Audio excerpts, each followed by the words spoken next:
Hola frikis del salseo, bienvenidos a Destripando la Historia con Aurora Delphi. Hoy les vamos a contar la historia de Hera.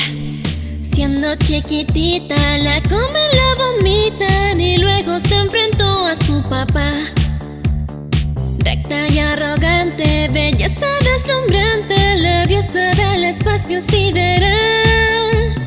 Zeus le pone fatal, es un tipo muy sensual, es su hermano, pero se casaron. Años de felicidad van a terminar muy mal.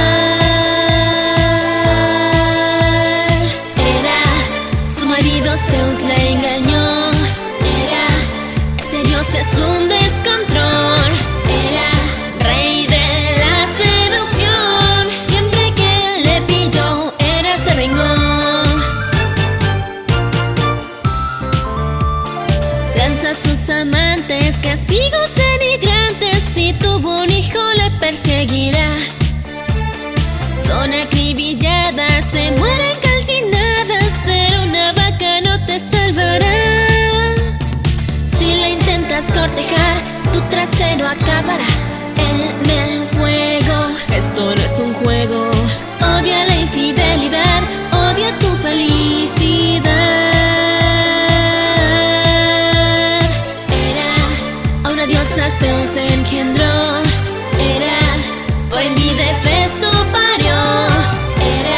Feo como un troll. Le empujó, se cayó, luego se vengó. Lucha contra los troyanos, porque Orlando Bloom la ha rechazado. Zeus la suele castigar porque adora conspirar. Cuánto drama, acabó colgada. Con Jasón tiene amistad y le ayuda a navegar.